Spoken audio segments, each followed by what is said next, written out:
โต๊ะประชุมที่กรุงมอสโกเมื่อสัปดาห์ที่แล้วนายศรีหศักดิ์พวงเกตแก้วรองนายกรัฐมนตรีควบรัฐมนตรีว่าการกระทรวงการต่างประเทศ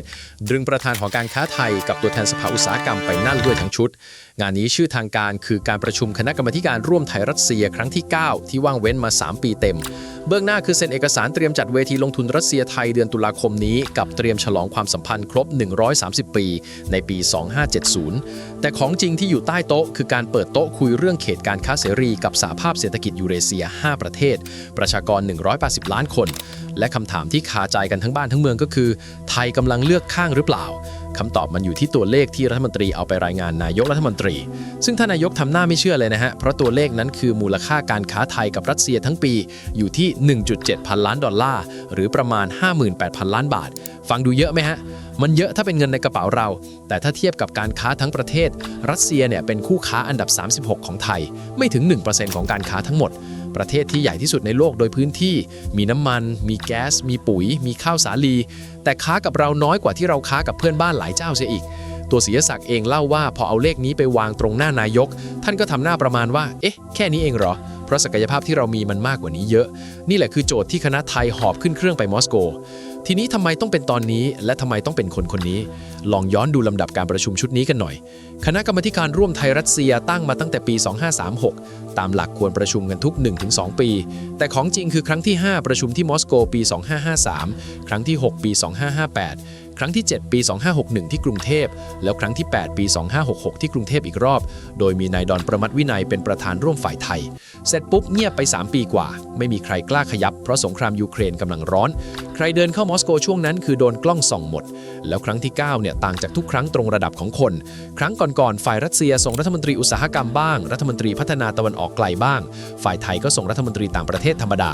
แต่รอบนี้เราส่งคนที่ควบ2ตำแหน่งเป็นทั้งรองนายกเป็นทั้งเจ้ากระทรวงบัวแก้วแล้วยังเป็นแคนดิเดตนายกรัฐมนตรีลำดับที่ 2 ของพรรคภูมิใจไทยด้วยไปพบทั้งนายเซอร์เกย์ ลาฟรอฟรัฐมนตรีต่างประเทศรัสเซียทั้งรองนายกอเล็กซานเดอร์โนวัคที่ดูแลพลังงานแล้วยังไปนั่งคุยกับประธานคณะกรรมาการเศรษฐกิจยูเรเซียถึงที่ในวันที่ 14 สิงหาคมยังมีการลงนามแผนปรึกษาหารือระหว่าง 2 กระทรวงการต่างประเทศยาว 3 ปีตั้งแต่ปีนี้ถึงปี 2771คุณผู้ชมลองคิดตามนะฮะการเซ็นแผนคุยกันล่วงหน้า 3 ปีมันแปลว่าไม่ใช่มาแวะทักทายแต่คือการวางท่อไว้ยาวแล้วทำไมต้องเป็นศรีหศักดิ์คือต้องเข้าใจก่อนว่าคนนี้ไม่ใช่นักการเมืองที่ลงเลือกตั้งเขาเป็นนักการทูตอาชีพเข้ากระทรวงบัวแก้วตั้งแต่ปี 2522ไต่มาเป็นเอกราชทูตที่เจนีวาแล้วก็ได้เป็นประธานคณะมนตรีสิทธิมนุษยชนแห่งสหประชาชาติเป็นชาวเอเชียคนแรกที่ได้นั่งเก้าอี้นั้นจากนั้นเป็นปลัดกระทรวงเป็นทูตที่โตเกียวต่อได้ปารีสเรียกว่าโปรไฟล์ฝั่งตะวันตกแน่นมากแล้วนายกอนุทินชาญวีรกูลดึงเข้ามาเป็นรัฐมนตรีคนนอกเห็นภาพไหมฮะว่าทำไมต้องคนนี้ถ้าส่งนักการเมืองสายฮาร์ดคอร์ไปนั่งจับมือกับลาฟรอฟพาดหัวข่าวฝั่งตะวันตกวันรุ่งขึ้นคือไทยเอียงไปทางมอสโกแน่ๆแต่เพราะคนที่เดินเข้าไปเป็นอดีตประธานคณะมนตรีสิทธิมนุษยชน UN อดีตทูตประจำปารีสคนที่ฝรั่งรู้จักหน้ารู้จักตากันมา 30 ปีน้ำหนักมันเปลี่ยนทันทีมันกลายเป็นการทูตแบบมืออาชีพไม่ใช่การประกาศตัวเข้าค่ายใครผมมองว่าตัวเลือกนี้คือเกราะกันกระสุนทางภาพลักษณ์ที่ถูกที่สุดเท่าที่ไทยจะหาได้ในตอนนี้จังหวะเวลาก็ไม่ใช่เรื่องบังเอิญนะครับก่อนหน้านั้นวันที่ 18 มิถุนายนปีนี้นายกอนุทินเพิ่งไปพบประธานาธิบดีวลาดิเมียร์ปูตินที่เมืองคาซานนอกรอบการประชุมอาเซียนรัสเซีย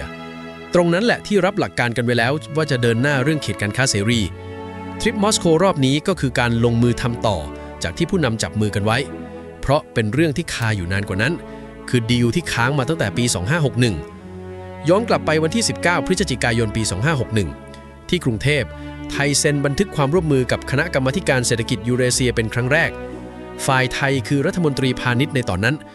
ตั้งคณะทำงานร่วมกันเรียบร้อยดูดีมากปรากฏว่าคณะทำงานชุดนั้นประชุมกันได้ไม่กี่หนครั้งหลังๆต้องคุยผ่านจอเพราะโควิดมาพอโรคระบาดคลี่คลายสงครามยูเครนก็ระเบิดขึ้นพอดีในปี 2565 ทีนี้ไม่ใช่แค่ประชุมยากแต่กลายเป็นเรื่องอ่อนไหวไปเลยตัวศรีหศักดิ์เองยอมรับตรงๆว่ากลไกนี้ไม่ได้ประชุมกันมานานแล้วรอบนี้ต้องปัดฝุ่นขึ้นมาใหม่ทั้งชุดแล้วอะไรทำให้รัสเซียยอมง้อไถมากขึ้นในตอนนี้คำตอบมันอยู่ที่โครงสร้างที่เปลี่ยนไปนะฮะตลาดยุโรปที่รัสเซียเคยขายพลังงานและซื้อของกินของใช้ถูกปิดประตูไปเกือบหมดรัสเซียจึงต้องหาตลาดใหม่แทน แล้วยูเรเซียก็เร่งเครื่องทำข้อตกลงการค้ากับเอเชียเป็นว่าเล่นเวียดนามทำสำเร็จตั้งแต่ปี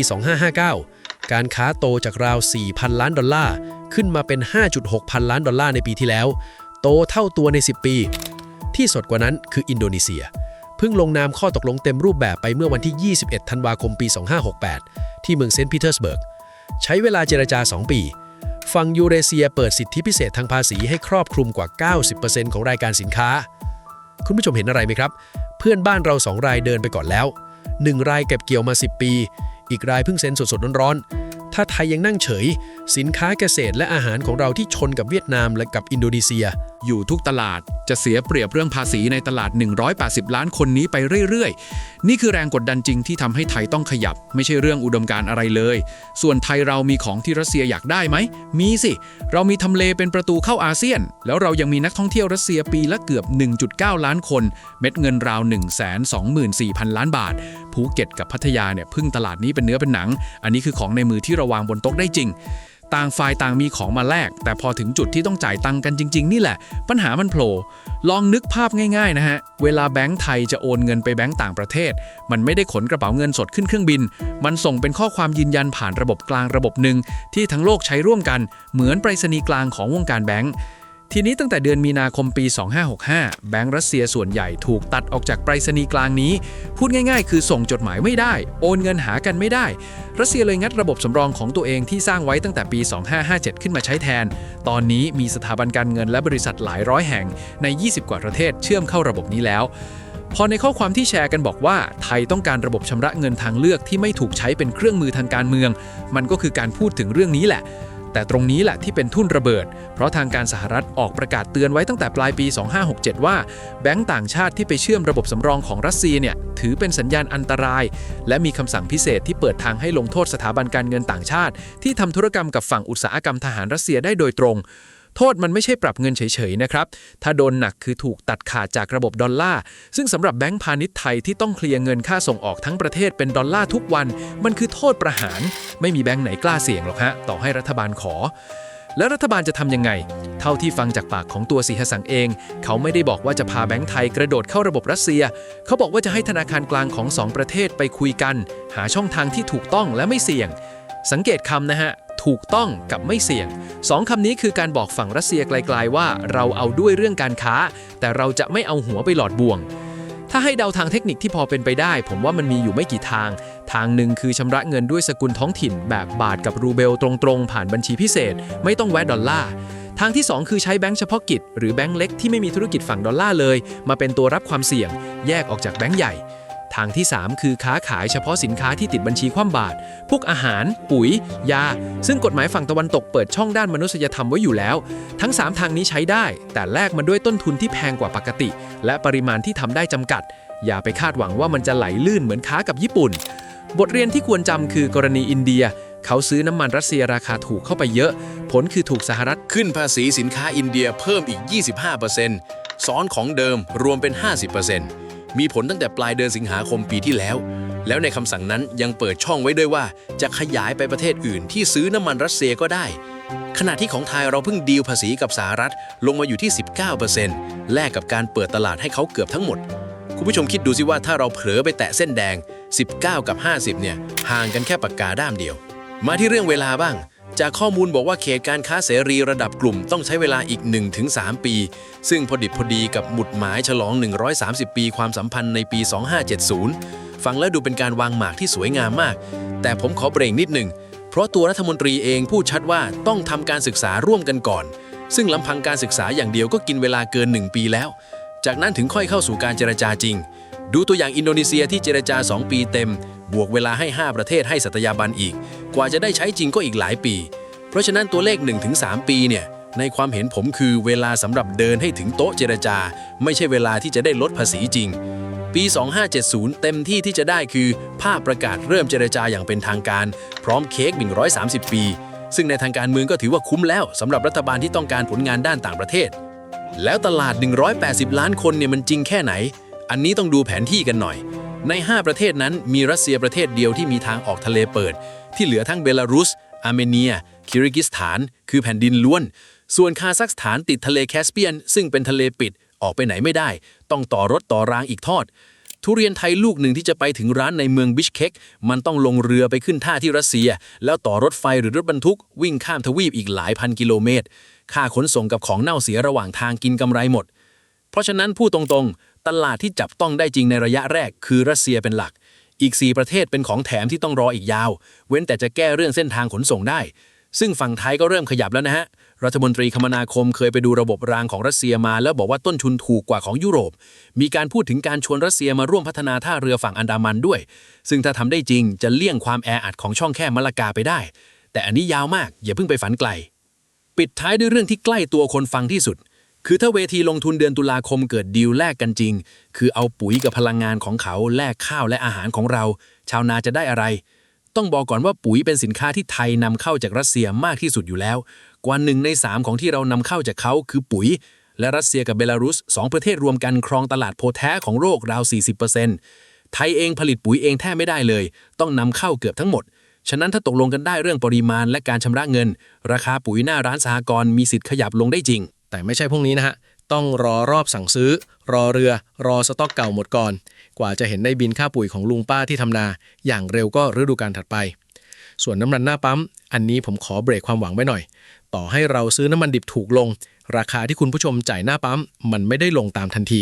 เพราะโครงสร้างราคาบ้านเรามีภาษีสรรพสามิตมีเงินส่งเข้ากองทุนน้ำมันมีค่าการตลาดซ้อนอยู่อีกหลายชั้น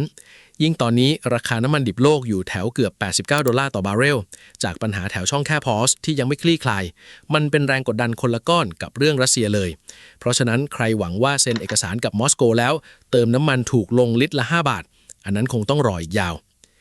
แล้วความเสี่ยงล่ะมันมีจริงและต้องพูดให้ครบถ้าเราซื้อพลังงานจากรัสเซียในปริมาณที่มากจนสะดุดตา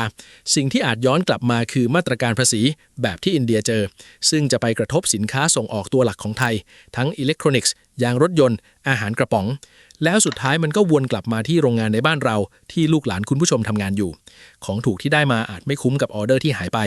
นี่คือเหตุผลที่ทีมไทยเดินช้าๆค่อยๆทดสอบน้ำไม่ใช่ความขี้ขลาดแต่คือการคำนวณ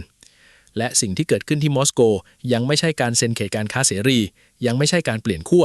มันคือการที่ไทยเดินไปเคาะประตูบ้านหลังหนึ่งที่เราทิ้งร้างมา3 ปีและบอกว่าขอกลับมาคุยเรื่องทำมาหากินกันใหม่ส่วนจะกลายเป็นข้อตกลงจริงหรือเป็นอีกหนึ่งบันทึกความเข้าใจที่นอนอยู่ในลิ้นชักเหมือนฉบับ2561หมุดหมายแรกที่จะวัดฝีมือกันได้คือเวทีลงทุนเดือนตุลาคมนี้ว่าจะมีเอกชนไทยกล้าเซ็นสัญญาจริงกี่รายและแบงก์ไหนกล้ารับโอนเงินก้อนแรกถ้าถึงวันนั้นแล้วมีแต่รูปถ่ายหมู่กับพวงมาลัยไม่มีใบสั่งซื้อคำตอบก็ชัดในตัวมันเอง